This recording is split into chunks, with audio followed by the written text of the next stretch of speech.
¿Qué tal? Soy Rodrigo Ortega, alumno del séptimo J. Yo hablaré de por qué el hombre es hombre y bajo esa razón, por qué el hombre necesita y es sujeto de derechos humanos. ¿Qué es la persona humana?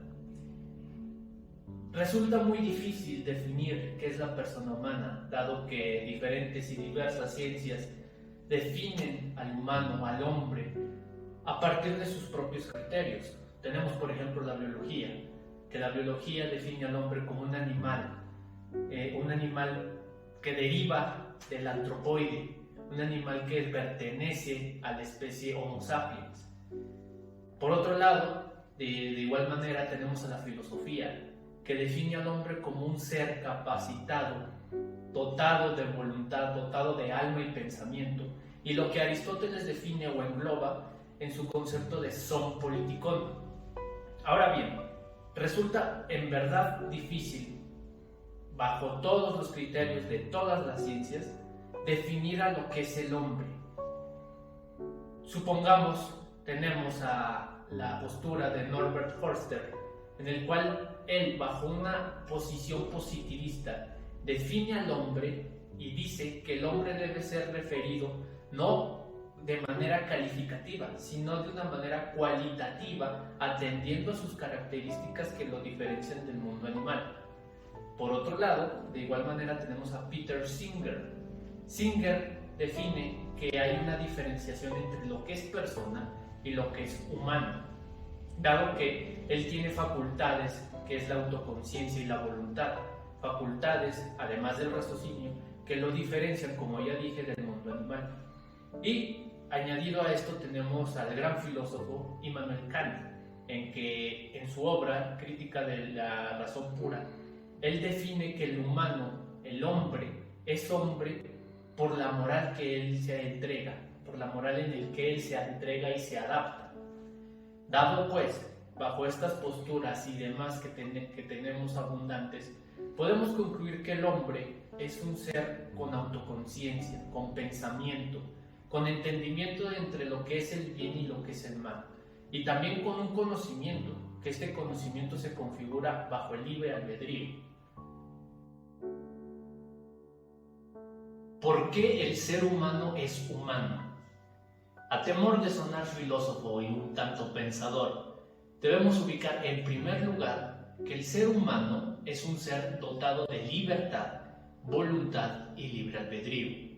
Y en segundo término, debemos concebir al hombre como una unidad tridimensional o tripartita. ¿Por qué? Porque comparte características tanto biológicas, psicológicas y sociales. Ahora bien, el hombre es hombre en razón de los propósitos que se concibe o que se propone a lograr, propósitos que pueden llegar a ser tan abstractos como la felicidad misma. Pero no debemos de perder de vista que el hombre va a ser hombre también por la forma en que se desenvuelve en su entorno, en su medio ambiente, y este medio ambiente va a recibir el nombre de lo que nosotros concebimos como sociedad. Ahora bien, dos grandes filósofos, dos grandes pensadores, en primer término, Jean-Jacques Rousseau, dice que el hombre es bueno por naturaleza y que es la sociedad quien lo corrompe. Y en contraposición encontramos al gran pensador o padre de la política moderna, Maquiavelo, que él dice que el hombre es malo por naturaleza, nace siendo malo, pero él se predispone a ser bueno si la sociedad o su medio ambiente así se lo ordena. Personalmente, y con todo lo que hemos visto, yo considero que el hombre es hombre a razón de sus propósitos, como ya dije, y que dichos propósitos, al igual que ya sabemos que el hombre tiene una capacidad de raciocinio y entendimiento en lo que es bien y mal, podemos criticar estos propósitos. Ahora bien, el hombre como un ente que tiene entendimiento de lo que es bien y mal y que puede hacer una crítica de esto, se autolimita y crea un instrumento y una herramienta que puede juzgar si los propósitos o la forma de hacer estos propósitos es bien y es mala. Y si es mala, debe corregirlo o debe guiarlo hacia el camino del bien. Estoy hablando, por supuesto, del derecho. Lo jurídico como creación del hombre. Como ya vimos, el hombre es una unidad tridimensional, tripartita, porque va a compartir características tanto biológicas, psicológicas y sociales.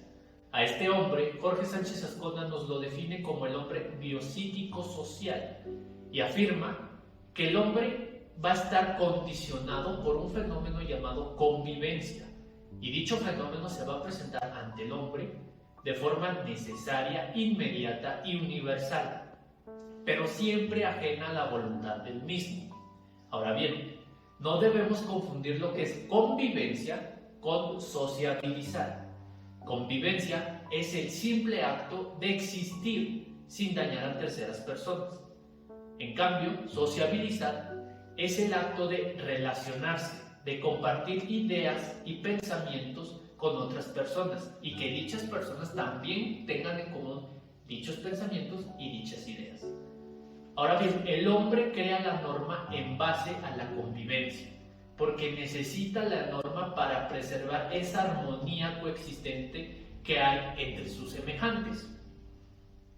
Y además, la norma tendrá como base el modelo colectivo conductual, que corresponde al rubro psicológico.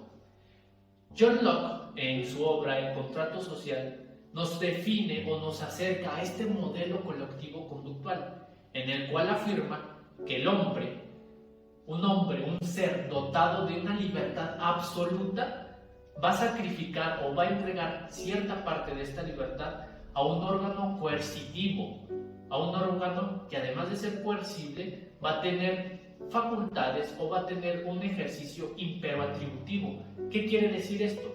Que le va a conceder o le va a otorgar al hombre facultades y obligaciones. El hombre y lo jurídico. El hombre, al sacrificar su libertad, se pone en interdependencia bajo una necesidad fundamental, que es la aceptación social. Y que la aceptación social va a servir como una causa motivadora y consolidadora de la norma. Ahora bien, la norma va a servir como herramienta o instrumento bajo estos tres siguientes puntos. El primero, como un modo de conducta, como un guía. El segundo, la norma siempre va a estar con nosotros, sobre nosotros, y queramos o no, va a ejercer coacción. Y en tercer lugar, un punto que me parece muy importante es que la norma va a representar para el hombre un poder social y que el hombre va a tener la posibilidad y la facultad de recaer bajo ese poder frente a los demás. Y es sumamente importante identificar a este poder como una facultad que tiene el hombre, como una facultad de realizarse a sí mismo. Estoy hablando, por supuesto, de los derechos humanos del hombre. ¿Por qué el hombre posee derechos humanos? En primera instancia, me parece muy importante que debemos definir a los derechos humanos, atendiendo a la Comisión Nacional de Derechos Humanos en México, que los derechos humanos son preeminencias indispensables para el desarrollo integral del hombre. Dicho de otra manera, son facultades, son prerrogativas que permiten la plena realización del hombre en sociedad. La fuente de los derechos humanos podemos rescatarla en el justnaturalismo, una doctrina jurídica que dice que los derechos humanos recaen en el hombre por el simple hecho de su estado natural. Algunos afirman que esto se debe a la convivencia que tiene que hacer el hombre en sociedad para sobrevivir. Otros afirman, como lo vimos con Kant, que el hombre es hombre en estado natural por la moral natural que posee a sí mismo.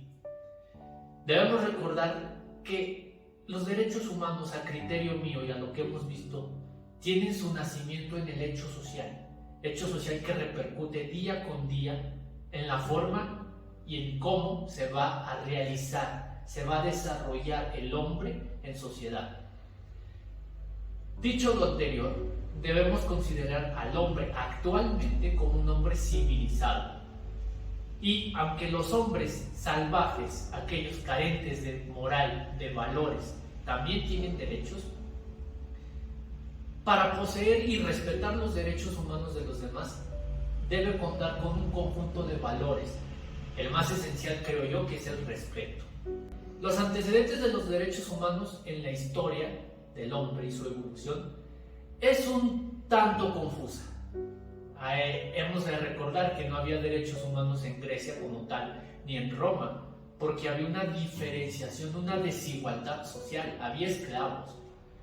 En el absolutismo, ni mencionar que no había derechos humanos, dado que era un poder despótico, un poder absolutista por parte de una persona o del rey, la monarquía. No va a ser hasta principios finales del siglo XVIII y inicios del XIX en el cual el movimiento de la Ilustración va a retomar un sentido plenamente humanista, individualista, que va a permitir que el hombre se libere de las ataduras que consideraba la monarquía y el poder absolutismo que oprimía su derecho natural de ser respetado.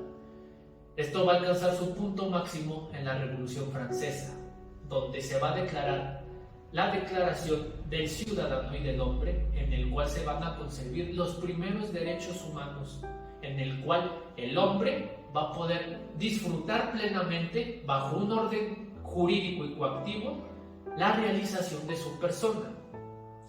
Entonces, por conclusión, ¿por qué el hombre posee derechos humanos? Bueno, el hombre, como ya lo vimos, es un hombre consciente, con raciocinio, con una voluntad de hacer o no hacer a partir de su conocimiento y entendimiento del bien y el mal.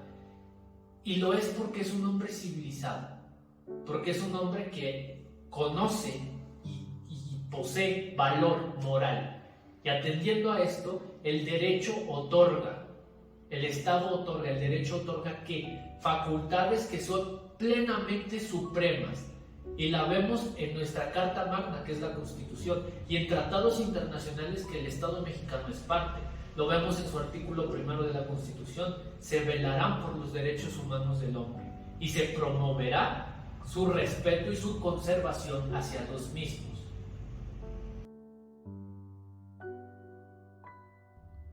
A modo de conclusión, podemos decir que el hombre posee derechos humanos por dos sencillas razones. La primera, como forma de protección del poder coercitivo que tiene el Estado, y en el cual el gobernado va a ser el sujeto activo y el gobernante el sujeto pasivo. Y en segundo término, atendiendo a los principios que tienen los derechos humanos y que los vemos reflejados en el artículo 1 constitucional, en el cual rescato la universalidad, en el cual los derechos humanos son para todos, sin distinción de clase social, sexo, religión, etc. En segundo término tenemos la interdependencia, en la cual definimos que los derechos humanos no hay jerarquía entre ellos y que el pleno ejercicio de uno va relacionado en el pleno ejercicio de otro derecho humano. La indivisibilidad de los derechos humanos atiende que estos son parte inherente del hombre, porque el hombre los necesita para la realización de sus propósitos en la sociedad y en sí mismo. Y por último, la progresividad, en el cual los derechos humanos no van a llegar de un día para otro, los tienes, pero para un pleno ejercicio de ellos se necesita un progreso, ya sea a corto, mediano y a largo plazo. A modo de conclusión, los derechos humanos son del hombre porque el hombre es un hombre social. Es un hombre que lo necesita para protegerse a sí mismo, tanto de terceras personas y como del gobernante. Muchas gracias.